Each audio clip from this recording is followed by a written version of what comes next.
सवाई माधोपुर में मीडिया से रूबरू होते हुए सचिन पायलट ने भारत चीन सीमा पर विवाद मामले में कहा कि जब यह घटना घटी उसके 5 दिन बाद सरकार का स्टेटमेंट आया, लेकिन उसमें कुछ भी नया नहीं था। साथ ही उन्होंने कहा कि केंद्र सरकार को इस मुद्दे पर विपक्ष को विश्वास में लेकर चर्चा करनी चाहिए। इस मसले पर पूरा देश सरकार के साथ खड़ा है, लेकिन बिना पारदर्शिता लाए हम कैसे आगे बढ़ेंगे। उन्होंने कहा कि सच्चाई के साथ केंद्र सरकार को चर्चा करनी चाहिए।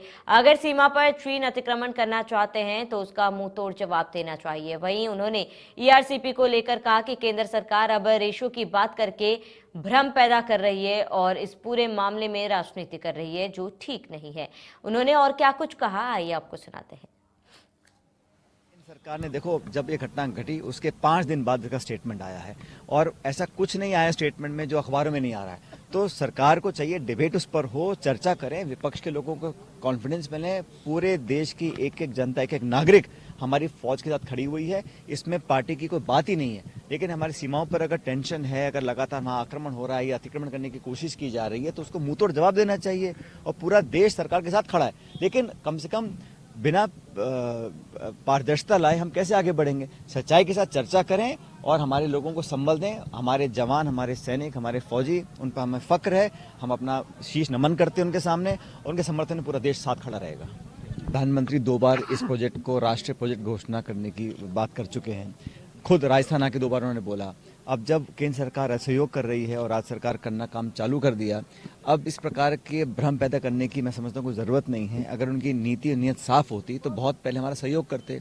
अब वो हमको कह रहे हैं हम काम चालू भी नहीं कर सकते हैं, और 75%, 90%, 10% इसमें पूरे मामले को फंसा रखा है। मैं समझता हूँ इसमें राजनीति नहीं करनी चाहिए, क्योंकि इसमें 13 जिलों को बहुत ज़्यादा भविष्य की पीढ़ियों तक लाभ मिलेगा।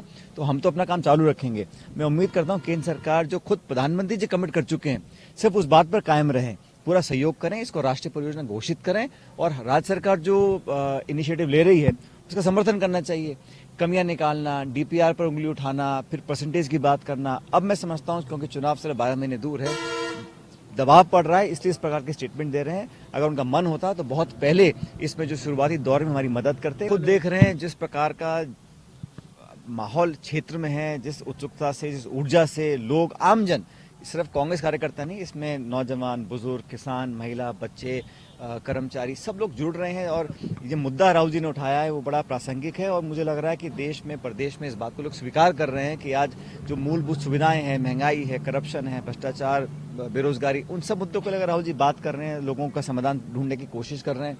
सबसे महत्वपूर्ण, जो समाज में टकराव पैदा किया गया है, जो घृणा और द्वेष की भावना पैदा की गई है, उसको समाप्त करने की ओर बढ़ रहे हैं और सिर्फ लोगों से मिल रहे हैं, भाईचारा, प्रेम, मोहब्बत का पैगाम लेकर आ रहे हैं। लोग इसको स्वीकार